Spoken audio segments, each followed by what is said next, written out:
বেলাস ব্লগে তোমাদের স্বাগত আর অনেক ভালোবাসা। অনেক দিন পর আবারও আজকে একটা ছোট্ট মিনি ব্লগ নিয়ে আসলাম। আজকে যে ভিডিওটা দিয়েছি সেটা আমার ছেলের 5 বছরের জন্মদিন।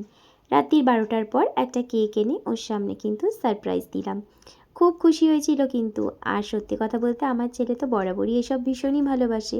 আর আজকেও কিন্তু তার কোনো ব্যতিক্রম হয়নি। কেকটা দেখে ভীষণ ভীষণ খুশি হয়েছিল। আর আমি জানি যে এখন কেকটার সাথে কি হতে চলেছে।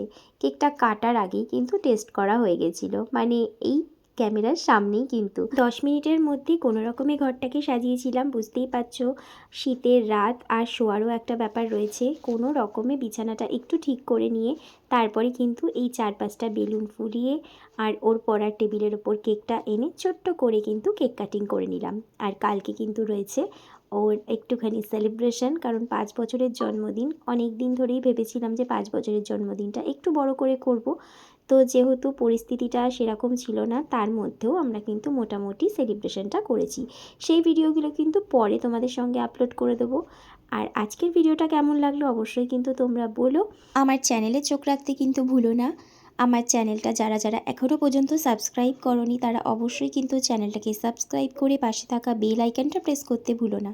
কারণ আমার চ্যানেলে আসা নতুন নতুন ভিডিওর আপডেট কিন্তু সবার প্রথমে তারাই পাবে যারা আমার চ্যানেলটাকে সাবস্ক্রাইব করে অল বাটনটা কিন্তু ক্লিক করে রেখেছে। একদম পুচকে বয়স থেকেই কিন্তু আমার ছেলের জন্মদিনটা এরকমভাবেই মোটামুটি আমরা পালন করে থাকি। রাত 12টার সময় কেক কাটিং হয় আর পরের দিন চলে সেলিব্রেশন। তবে এবারের সেলিব্রেশনটা কিন্তু আমরা বাড়িতে করিনি, যেহেতু আমাদের বাড়িতে জায়গাটা অনেকটাই কম। এই কারণে 3-4 দিনের মধ্যেই কিন্তু একটা ভবন ভাড়া করে নিয়েছিলাম বাড়ির কাছেই। তো সেই ভবনেই কিন্তু আমরা সেলিব্রেশন করেছিলাম।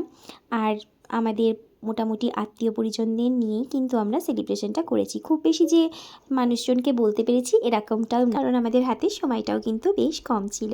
যাই হোক, আজকের ভিডিওটা এই পর্যন্ত থাকলো। আগামী ভিডিও দেখার জন্য কিন্তু অবশ্যই চোখ রাখতে হবে আমার চ্যানেলে।